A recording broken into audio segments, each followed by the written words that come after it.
Tendulkar went to Ravi Shastri. Now you've got Tendulkar at probably, I'll talk in the old language because I don't know centimetres so well, but Tendulkar would be 5'7" maximum. You've got Ravi Shastri would be 6'3", 6'3½". So a lot taller player. Tendulkar has a very high regard for Ravi Shastri and his cricket knowledge.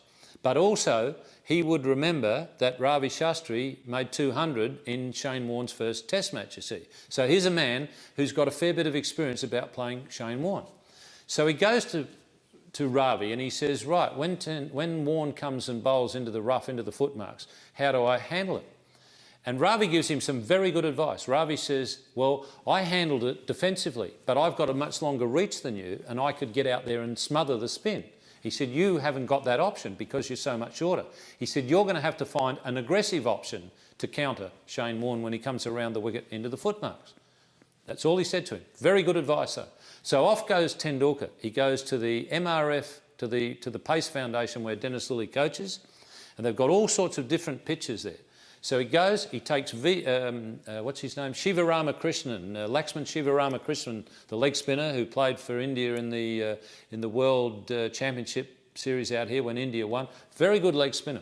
He gets him to bowl and Tendulkar goes down right on the spot where he reckons that Warne is going to bowl into the rough, and he gets his sprigs and he roughs it up. He does this for 4 days. He bats against Laxman Shivaramakrishnan and he works out a method to cope with Shane Warne. Now we go into the first Test match. First innings, Shane Warne gets Tendulkar, trying to drive through the onside, top edge, goes to backward point, and he gets caught for 4, I think. Second innings, Tendulkar comes in, the game's on the line. Australia lead by not many on the first innings, 30, 40, something like that.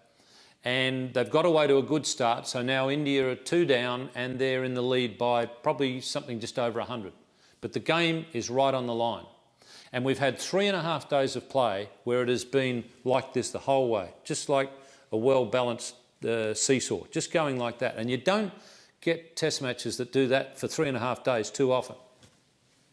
Here's Tendulkar on 50, here comes Warne around the wicket. And I say to myself, sitting in the commentary box, this is the game. You've got one team's champion bowling to the other team's champion, and whichever champion wins that battle, his team will probably win the war. Warne comes around the wicket, Tendulkar goes bang, hits him for 6 over mid-wicket. Bang, hits him 1 bounce for 4 through mid-wicket. And he really takes to Warne, and he does it, as Ravi Shastri suggested he would have to, by taking an aggressive option. Sachin Tendulkar makes 155. He dominates Warne on that occasion. India go on to win the Test match. It was marvellous batting, and I admired it for 2 things.